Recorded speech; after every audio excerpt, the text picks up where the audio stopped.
Major funding for these broadcasts has been provided by grants from New York Community Bank, M&T Bank, PBM, Customers Bank, Collins Building Services, AmTrust Title Insurance Company, Marks Paneth, Capital One Bank.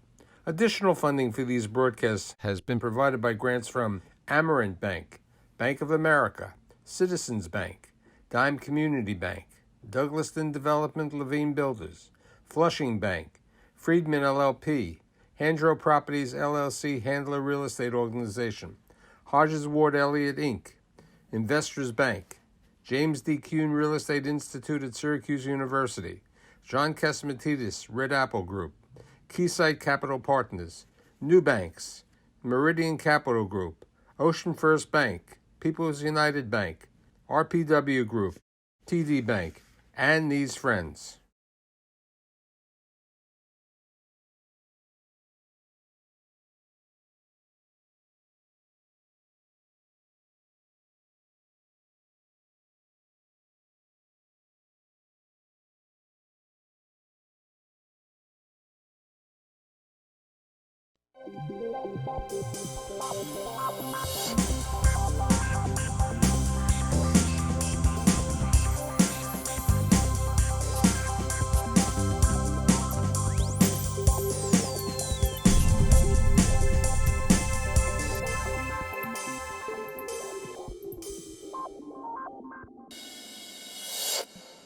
Ooh, this product called cannabis is legal in New York, legal in New Jersey, perhaps being legal in Connecticut.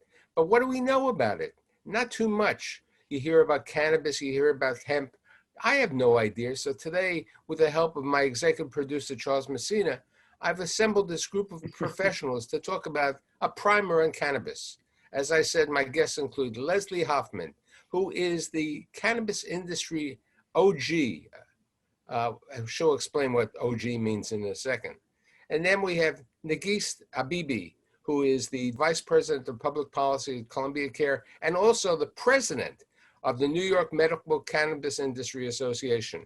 And last but not least, the professor of a law class at New York Law School on cannabis, and also the partner in charge of the cannabis industry group at Genova Burns, Charles Messina.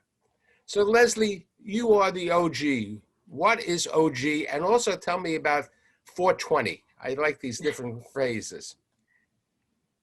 OG often refers to original gangster, and I sort of don't just adopt that because I am no gangster. In fact, I've had a diverse career over many years, but I've been in the industry for a long time. I started by coming to know the maligned history of the cannabis plant. OG is used on strains and for people, so it basically refers to been in the game for a long time. 420 is a sort of celebratory moment daily and annually in the cannabis industry. And I think the original story goes back to Palo Alto high school kids getting released at 420 and running out back into the hills to share a joint. And these days, April 20th, 420 is the big holiday in the cannabis industry. Nagis, tell us how you got into this business. Well, I can tell you, if you had told my parents or even me when I started college that I would end up working in cannabis policy, I don't think any of us would have even known that that was coming. But my first foray into cannabis policy was in grad school, where we did an analysis of Prop 19 for the Office of National Drug Control Policy. And they were a client for the class. And the top takeaway we had was legalization was coming. It was going to come at the state level first, and the federal government needed to figure out how it was going to interact. And so now, a decade later, it's interesting to be working on exactly these issues as my full-time job, having previewed them a decade ago in grad school. And for me, I came here through a career in international affairs first, and then politics in my home state. But really, cannabis to me is the intersection of so many different types of policy that I got to work on throughout my career. It's healthcare policy, it's criminal justice reform policy, it's community engagement and organizing. And it's so many different areas layered into one. And I think what makes it really exciting is what we can do here with cannabis, where we're really centering social equity and really thinking about what does equitable policy look like. And quite frankly, in America, we've never seen an equitable policy implemented. And now we get to start working on that in a way that starts with cannabis, but starts to branch out into all of those other intersecting areas of policy that touch cannabis. And that to me is what makes this job so exciting. For my viewers who don't know what Columbia Care is, would you tell me a little bit about Columbia Care? Sure. Columbia Care is a national medical cannabis company. We also do adult use in states where that is legal. We operate in, I believe we're at 17 or 18 states right now. And New York, we're headquartered in New York, and New York was one of our first states where we were one of the first dispensaries to open about 5 years ago.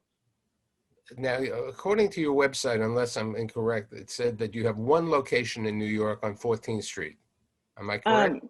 We have one location in Manhattan on 14th Street, Brooklyn off of Court Street. Okay. Is there any reason why you have Manhattan and Brooklyn? I know that certain of the other legal medical cannabis companies are in the Bronx and Queens. Any specific? That was before my time, but I imagine it was where we could find both zoning and landlords who would rent to us. Okay. and be accessible to patients as well. Which we get into speaking to Charles, because this is the question of legality. It's legal in New York and New Jersey, but it's not legal on the federal level. What is all this? And you pay additional taxes. First of all, tell us how you got involved with this, Charles, and then try to do an explanation on some of these questions that I just posed. Yeah, sure. Look, I think they kind of go hand in hand. You're right. I mean, right now, cannabis, marijuana is still scheduled as a Schedule I drug by the federal government. That means it has no medicinal value the way the federal government has classified cannabis right now. Yet you have these state medical regimes that are set up for patients specifically because they presumably have medical value, right? So for me, I mean, that sort of interplay fascinated me. Similar to Najis, I think if you asked me in high school if I'd be in the cannabis industry, people would be surprised, right? 6 years ago when I started doing work in this space, it wasn't for social justice reasons at first. That's something I care a lot about now. I didn't personally know anyone suffering from a condition that cannabis could cure, although I know so many people now that have been healed by the plant. Even my dad's mom, I heard this story probably just a few months ago for the first time. My grandma Grace, who had never tried marijuana before, when she was suffering at the end of her life from breast cancer in the 80s, her doctor actually recommended she get some help from getting cannabis from the kids of the family to help with nausea and enjoy a better quality of life before she passed. So, you hear about so many of those stories now. I have clients and friends suffering from a condition that it's curing. But for me, it just kind of was a matter of happenstance, Michael. I started off with several clients in the space years ago. I saw the industry during that time as an opportunity for me and our firm to jump into it. And I started just with the first client, let's call him Jack. I mean, he worked at a big corporation, started a side business selling cannabis gift boxes, right? So Jack had a law degree. I did, of course, early in my career. The two of us, along with one of the most reputable ABC lawyers in the state, who was with our firm at the time, we were scratching our heads at first about all the hurdles just to make that little business compliant. And the bottom line is that there was so much legal gray area, for a company just selling cannabis accessories. Figuring that out fascinated me. You fast forward to now, we launched a group, probably one of the first firms, at least based in New Jersey, that did so prior to Murphy getting elected. Now I'm teaching a cannabis course, which is really fun, where I went to law school. And we're doing really everything or most of what can be done in the industry from soup to nuts as a firm. So it's been a roller coaster, a nice compliment to the litigation work that I've been doing my whole career and still doing. What is the taxation situation? You can't get deductions for a variety of things. You can't do banking. Columbia Care even has their own credit card, I noticed, and you can be a member of a club if you have this card. While many people say you have to use cash, and the cash business is over there, banks still have no idea what to do. So even though it's been around, it's a changing place. So Leslie, since you are the OG and the guru, longer than all of us sitting here, tell us about the legal ramifications about taxation and what you know. Well, we have a couple of things. We'll talk about 280E. 280E is important. It's a burden that is put onto the industry that, in my humble opinion, has to be addressed. And it's obviously, it will be as federal legalization gets addressed. What we've found in the industry is that in states that marijuana is legal, state chartered banks will often wade into the space and provide banking services to legal cannabis companies. Of course, in the illicit market, it has traditionally been done underground, and that's where these thoughts of no banking come from. But in legal states, typically you can find banking, and there are a couple of banks popping up that are focused on cannabis business only. I love the idea that Columbia Care has created a credit card, because the credit card problem really stems from the fact that they're owned by the big national banks. And those folks do not yet do cannabis business. So often you'll see a cash machine in a dispensary so that you can, use your bank to get your cash to go up to the counter and spend it. I personally feel very strongly that overtaxation, either to the customer or patient, as the case may be, in the form of sales tax, is burdensome and frankly makes it difficult for the legal industry to compete with an illicit market, right? Nobody in the illicit market is charging sales tax. But 280E is addressed at the corporate level, and it's onerous. And Charles, that I'm trying to tee you right up there. Without getting too granular, just to break it down simply, I mean, businesses can deduct usually ordinary business expenses. What 280E of the tax code does is prohibit businesses from deducting those ordinary tax expenses. Think your rent, marketing or advertising costs. So you already have barriers to entry in the industry right now. I mean, trying to get insurance for a cannabis company is nearly impossible. And when you get insurance, it's mired with exclusions, right? Banking, and Leslie touched on that too. We should, I think, touch briefly on the MORE Act and the Safe Banking Act, which is being reintroduced at the federal level, and that will have an impact on all these things, assuming they eventually pass. That's the act that Nadler is working on? Correct. Yeah, it was reintroduced this year. Just to kind of explain to where the industry stands as a whole right now, right? You hear about cannabis and hemp. A lot of people still get them confused. I have partners that still get confused. Like, what's the difference? Basically, the compounds coming from the same basic plant and commonly known chemical compounds. You hear about THC, stands for tetrahydrocannabinol. And then you have cannabinoid, CBD. So cannabis contains the higher levels of THC. That's the compound responsible for causing the psychoactive effects of getting high. Whereas hemp contains only trace levels of THC and can be rich in CBD. So CBD as a compound, right, it's said to be helpful treating a range of symptoms and ailments. It's still in its relative infancy, so you can't market that CBD, actually cures or helps with certain ailments, although it does. You just can't, so says these companies and users of it, right? You have the 2018 U.S. Farm Bill. That effectively decriminalized the production or use of hemp and cannabis derivatives with a lower than 0.3% THC concentration on a dry weight basis. So cannabis, you have cannabis or marijuana, still a Schedule I drug with no medicinal benefit at the federal level as it stands right now.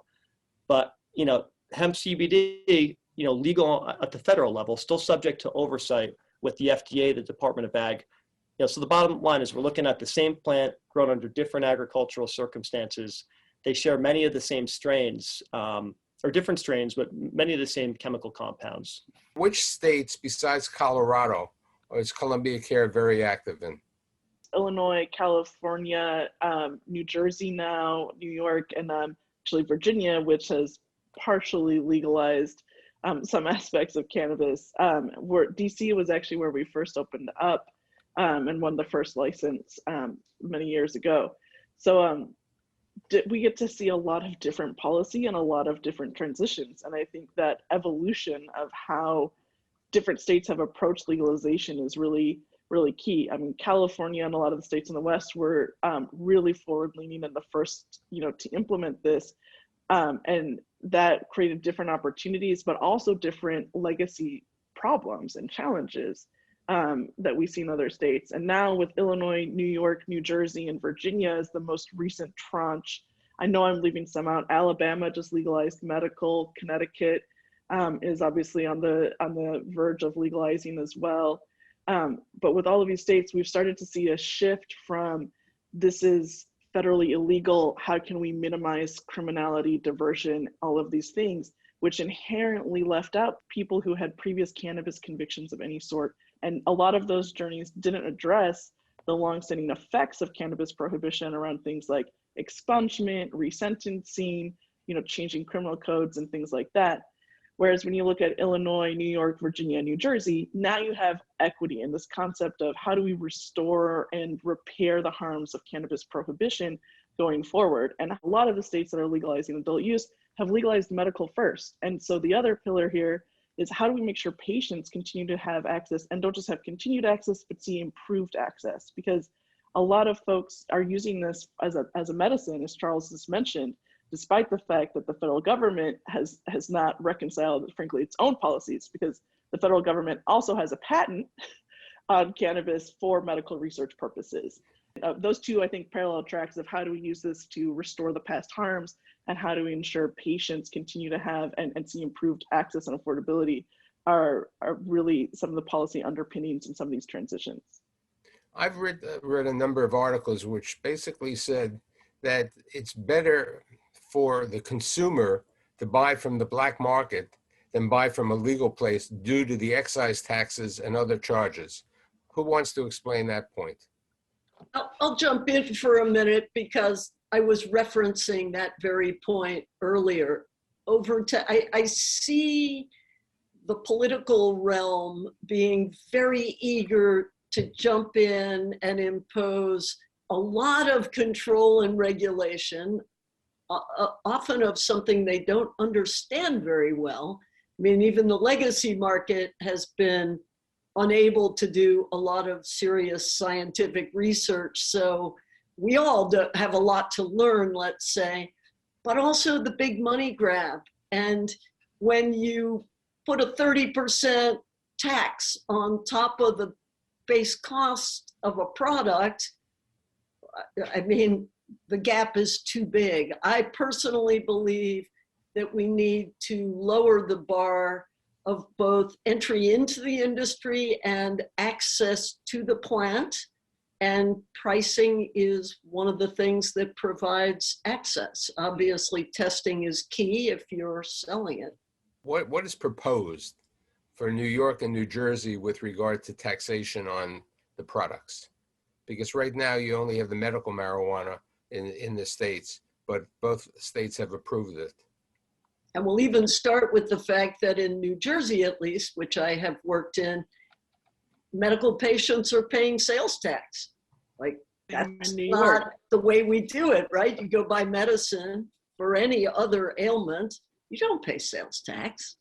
And I think it's even more important in the medical context because none of this is covered by your insurance, and patients are using this for medicine, and it's an incredibly high cost for patients to bear, which is why in New York, one of the things we really pushed for was whole flower because it's the most affordable product we can make. But I think I just want to echo what Leslie said.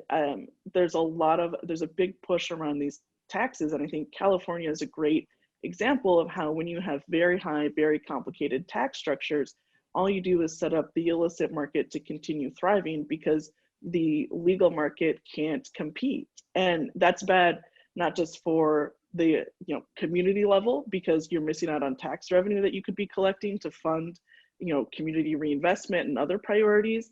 It's not great for the consumer because they're continuing to participate in an illicit market where they might not be able to have access to tested or tested products. And it's not great, frankly, for social equity applicants because now they have to compete with an illicit market. And not only do they have all of these taxes that they have to account for, which raises their prices, they have a regulatory burden that makes it incredibly difficult to stand up these operations. And I think one thing that has been exciting to see in some of the New York conversation is folks like Dashida Dawson and Assemblymember Crystal Peoples-Stokes hosting events around legacy to legal and helping to get folks from the legacy market into the legal market. And this, perhaps for me, harkens back to my time in international affairs, where when we leave people and on the fringes of an economy or a formal system and we do not provide an on-ramp, then we cannot be surprised when they continue to choose to stay on the fringes. And when it comes to cannabis legalization, this has really direct impact on being able to have a functional adult use economy and achieve all of those economic and community and justice related goals, you know, policymakers are striving for. So I think I would love to start seeing more cannabis policy that focuses on a slow ramp up of taxes, right? And increasing them over time as you have new market entrants coming in. And honestly, I would also love to see safe banking passed and some of these other changes that would relieve 280E, especially for the new market entrants, right? We've got Illinois, New Jersey, New York, and Virginia that have clear, you know, plans to roll out social equity programs and with a focus on small and minority-owned businesses. And it's hard enough for a company like Columbia Care, which has access to capital and has been able to stand up in multiple states to navigate some of these financial complications and this regulatory burden. It is even more difficult when you are just starting up and you have just your one shop that you are trying to get up and running to both access the capital and have to deal with these really financial burdens that are just because of legacy policy that Washington hasn't gotten to fixing yet. There's no logical reason to put these burdens on new cannabis entrepreneurs. Since I wasn't around when prohibition was repealed, why don't we look at prohibition, okay, and cannabis in a similar way? There are excise taxes on liquor. There are excise taxes on wine. Why don't the people in the government say, look, in 1930, 32, at least we accomplished something. Why don't we try to policy like that? Leslie, OG, tell me your thoughts. I consider cannabis a health and wellness product. And so a sin tax doesn't sound exactly equitable to me. I think fair taxation is sales tax, normal sales tax, fine. Maybe some licensing hurdles that have some financial commitment attached to them, and no taxation for medical use. And how one separates health and wellness and medical use is another question mark. But I think, to me, that's, you know, sales tax is where it should stop. Now, I probably am sort of out on the fringe on that. A lot of people think that over and above sales tax is appropriate. I'd prefer that it not be the case. It's complicated, right? In terms of the methods of taxation for taxing cannabis, you have most states with an ad valorem tax. That's a typical sales tax based on the value of the product, right? At the federal level, it's hard, it just wouldn't work. There'd be a huge diversity in prices. New York's doing it by THC content, right? So that varies depending on a ton of factors with the amount of THC, including how young or old the plants are, whether they're dry or wet. For example, you know, there's so many different ratios of cannabinoids and a product that affect potency. So if I were to buy like a 25 milligram super stoller cannabis cookie, that might be different, completely different than Leslie's OG gummy, right? So like it's tough, THC content's tough. Then you have a gross weight tax. That would place a percentage of tax and levy it based on weight. Also complicated. The weight of cannabis can seriously vary depending on if there's stems, whether the cannabis is dried. I think you see a lot of companies trying to make their products as potent as possible, and that's not a good thing for a number of reasons. I mean, who do you think that big slap of a federal tax rate is going to hurt most, Michael? Right? Or anyone's? It's the smaller businesses with less capital, right? You know, with regard to that, and we only have like 2 minutes left, some of the banks that I deal with in New York would like to lend to landlords who have cannabis over there, but they don't understand. They're not comfortable with that. I mean, part of the fact that the illegality, okay, is it legal to rent to them? Can you get a mortgage on that? There are so many questions out there, which I will say, which is great for the lawyers and the accountants, because it's something that nobody really knows about, and the rules change all the time. Yeah, we're dealing with that, especially right now in terms of getting into the industry in New Jersey, New York. I mean, the number one thing, if you want to go for a license, you need to lock up real estate right now. site control over a location was like a really important factor in these competitive licensing medical rounds. But that's, Leslie mentioned the Safe Banking Act. That would basically provide a safe harbor for banking institutions to service cannabis clients. Without banks or without real good access to banks, many dispensaries operate with cash. I have CBD clients, and you'll hear just to get a credit card processing company to process transactions is a nightmare right now in the CBD industry, where you have the 2018 Farm Bill that makes it legal. So it's definitely a problem.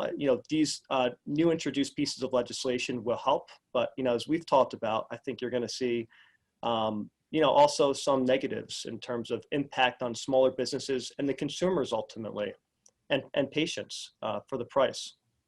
And for that reason, people not understanding this, it's really good that New York Law School has a course by Mr. Messina. It's good that people like Leslie participate in these programs, and you've been involved with some new programs in New Jersey.